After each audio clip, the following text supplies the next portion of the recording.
In this news conference, Senator Barack Obama rejected Senator McCain's call to postpone Friday's debate.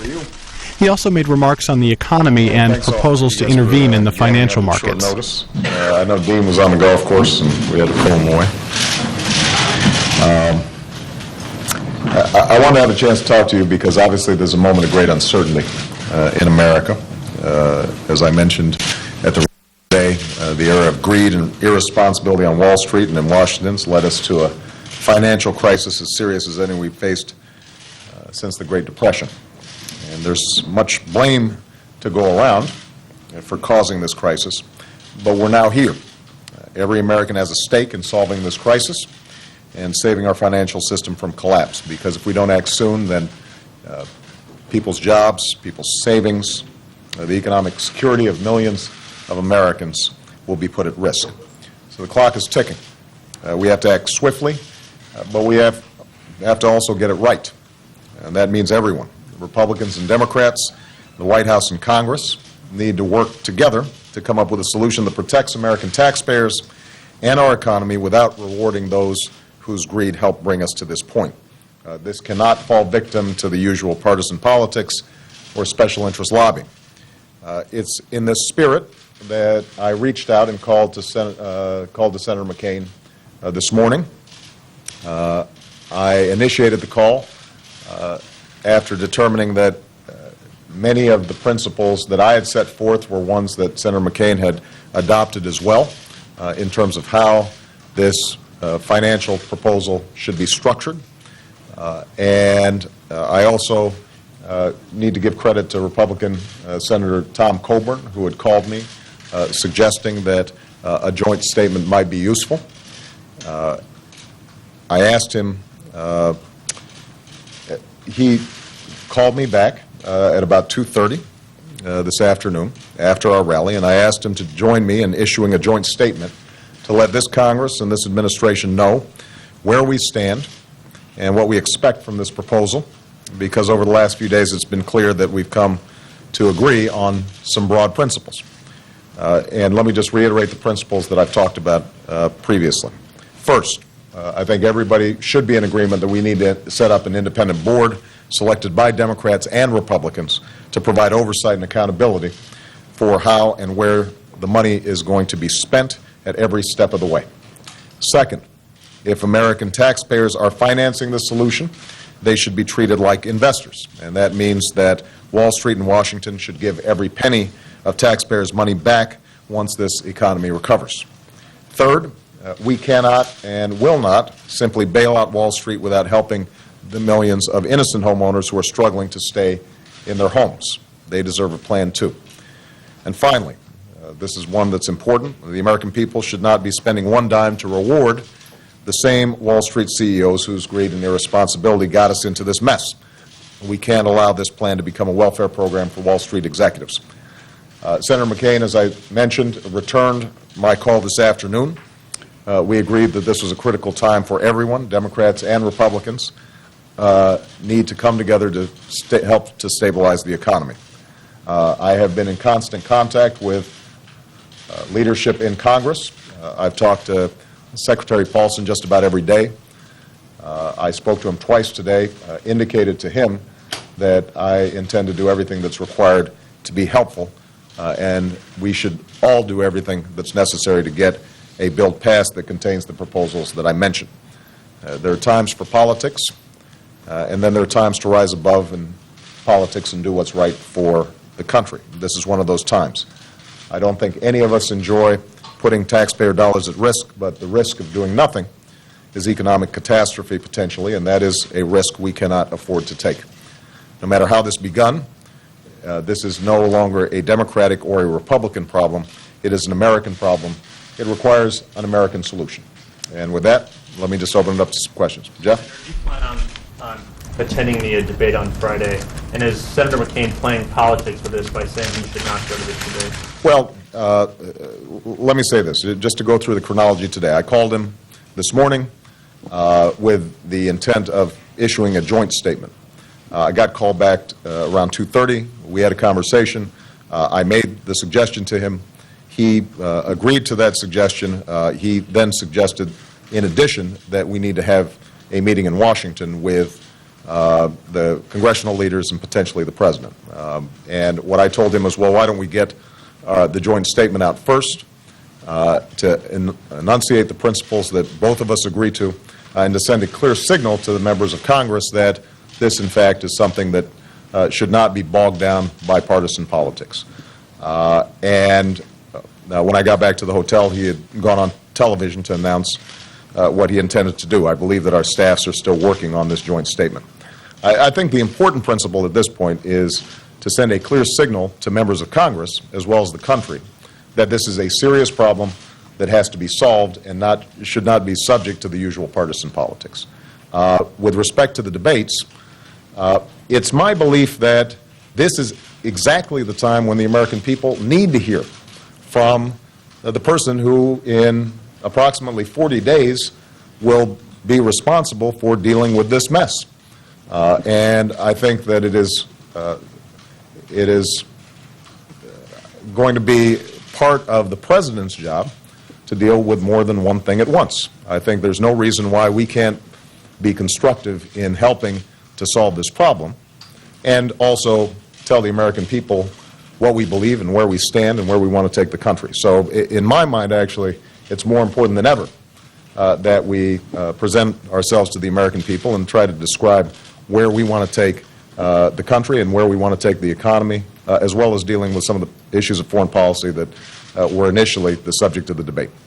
Senator, just so we're clear here, when Senator McCain called you back at 2:30, right, he agreed that there was a need for this joint statement, yeah, and he mentioned this meeting in Washington. Right. Did he also say to you that he was not going to participate in the debate? Well, he mentioned that he was intending potentially, he was going to fly to Washington, and that he thought that perhaps we should suspend the debates. I thought this was something that was that he was mulling over.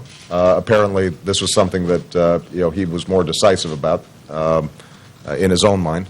But as I said before, I think that one of the things that we need to determine is how can we be most helpful. I've spoken to congressional leaders every day this week. I've spoken to Secretary Paulson every day this week. It's my sense that the most helpful thing we can do right now is to let everyone know that this is a sufficiently important problem, that the Democratic standard bearer have come together to issue a statement saying that, in fact, we need to deal with this problem.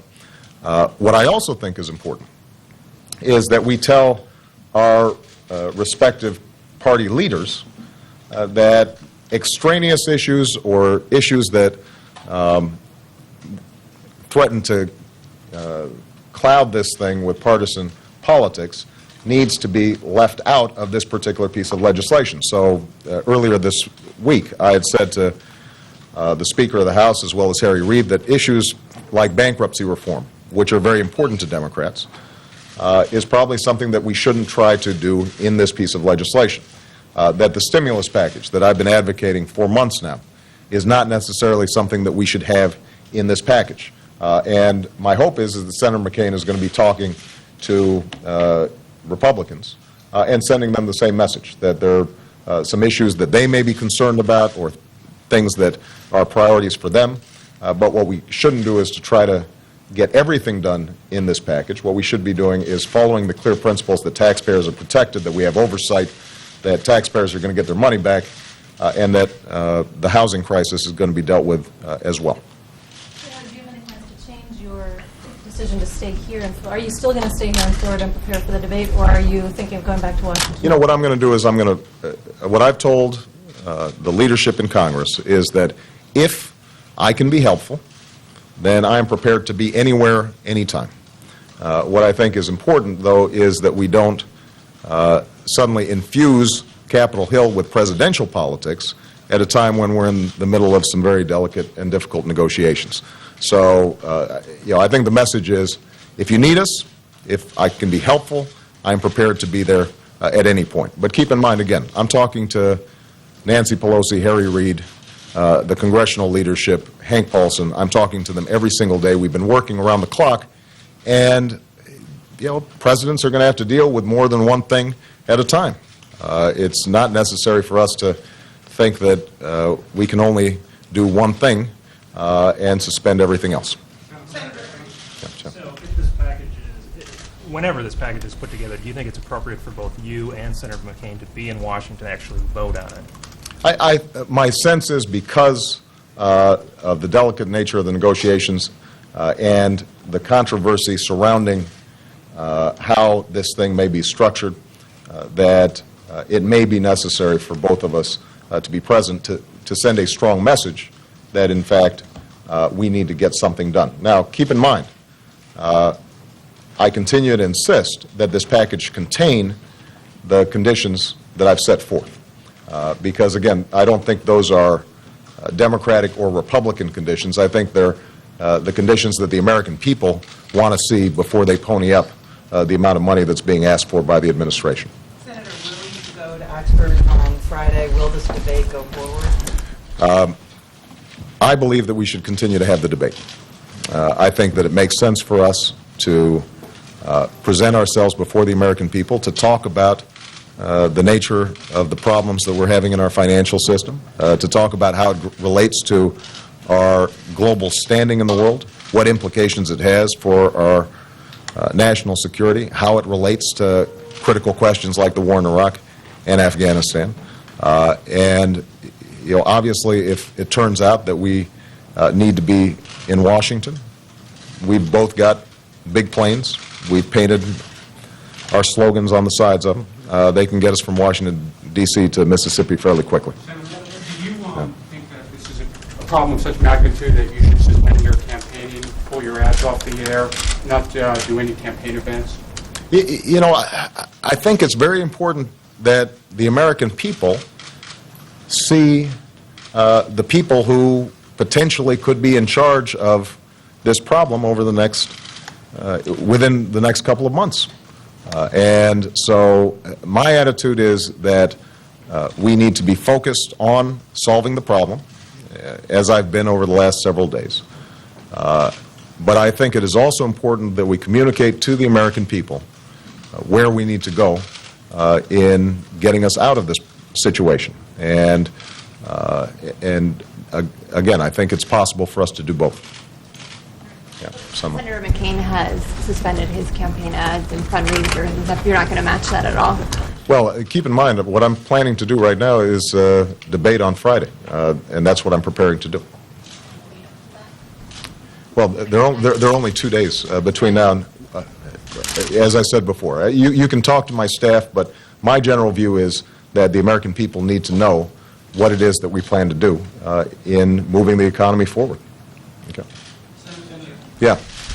Given that apparently there was some degree of non-communication between your campaign and McCain's over this, do you think a joint statement now will do any good? Are you still interested in pursuing that? Well, I've done what Senator McCain and I discussed we were going to do. What I've done is that I have instructed my staff to communicate with them. They have communicated with them. I think making sure that we have a statement that lays out the principles, the conditions of a package that would make sense from a bipartisan perspective, I think could still serve an important purpose. Just to get back to Jeff's question a little bit, when you heard the news McCain suspended his campaign and that he might not go to the debate, were you shocked, and what was your reaction? And do you think that this is a political decision? I think you should direct that to Senator McCain. I mean, I think that the conversation we had was cordial. I think we both agreed that this was a very important issue that we had to deal with. I proposed putting out the joint statement, and he concurred with that. He then said, I would actually also like to look at us potentially suspending campaigns and pushing debates off. What I suggested to him was, well, why don't we get the joint statement out first, and our staffs will discuss this. I think the only possible miscommunication might have been how quickly there was an announcement and somebody was on television. I think probably my assumption was that the joint statement would go out initially. Last question. Yeah. To the idea when you talked to him that I don't think we should postpone the debate, we need to go forward? What I told him was, I think what we should do is figure out what we need to do that would be helpful, and let's get this statement out first. But look, let's be clear. Senator McCain is running his campaign, I'm running mine. I think that given the fierce competition of this election and the enormous stakes involved, that the fact that both parties agree that we need to focus on this problem on Capitol Hill and that this is an issue that should transcend the typical day-to-day politics, I think that's an important statement. And it's one that I'm glad to be a party to, because one of the things that we have to be clear with the American people about is that this is a serious problem. We need to solve it. But I think the American people also need to understand that it can be solved, that in fact there are a set of principles out there that will allow taxpayers to have some protection, will allow homeowners to get the help that they need, will make sure that we get through this immediate emergency. And then there are going to be a whole host of structural issues that still have to be dealt with by the next administration. And I don't want us to lose sight of that. Even before the most recent Wall Street crisis, we had a problem with a healthcare system that was broken. We had a problem with jobs that were being shipped overseas. We've lost well over 600,000 jobs since the beginning of this year. Young people are still trying to figure out how to go to college. So there are a whole host of issues that we're going to have to deal with beyond this immediate crisis, but I think it's important to recognize that we do have a problem on our hands. Let's solve this problem. Let's assist the administration in getting it right, and then let's make sure that we continue to present to the American people our ideas for how we're going to restore the economy, not just in the short term, but also in the long term, so it works for Main Street and not just Wall Street. All right? Thanks, guys. Thank you. I'm having a great time.